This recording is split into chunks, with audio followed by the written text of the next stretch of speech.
Hey guys, in my latest play vids, I've had a lot of objects in the room, and I'm going to show you those, some of the things I crafted for those rooms. So let's go to the table and I'm going to show you this shard that I made, like a floating shard.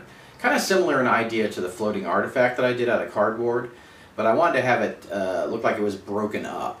So what I'm going to do is I'm going to go to the table and show you what it looks like, and if you're interested, I'm going to talk about it afterwards. I'm going to do it in reverse order. I'm going to talk about it afterwards, how I crafted it, if you're interested in making it. So let's go to the table and I'll show you that those shards.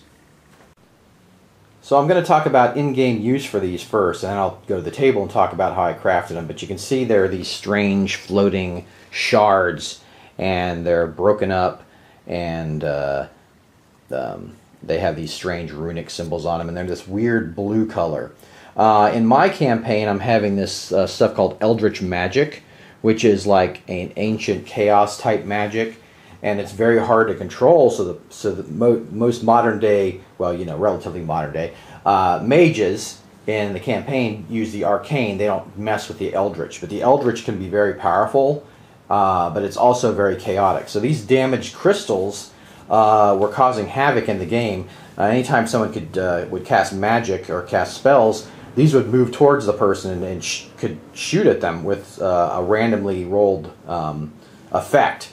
Also, this gibberer came out of one in my game, was chasing the players around, and it was babbling incoherently and could cause people to go kind of insane, like minor insanity, like a temporary insanity. So that was interesting. So they had to try to deal with these things at the table. And it was pretty interesting how they did that. But I wanted to show you what those looked like first. And here's the largest chunk of one.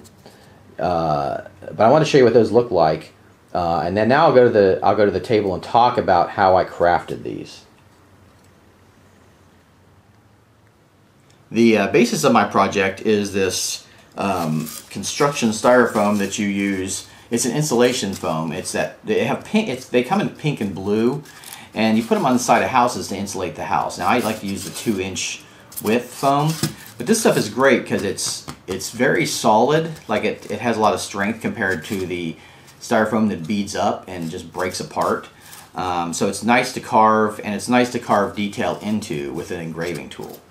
So what I do is I use the Hotwire Foam Factory sculpting tool and sculpt out. Generally I'll draw the shape on there, the size, and then I'll sculpt it out with this. Now you can see, say on this one here, you know, I would have taken a piece and then kind of dragged it, and so I wanted to make that chaotic shape as far as like different planes on the piece itself. But I also did kind of a fleshy inside, which I thought would be cool. There'd be like a shell on the outside, and then kind of like a fleshy inside. So to do all the detail on these, you can't use the sculpting tool, but I use this engraving tool, which is really nice because they have a short one that the point is pretty close to where you hold the tool, so it gives you a lot of control over your actions when you draw stuff on here. So you know, I drew out the shell part, the lines, and then the runes on the different facets of this.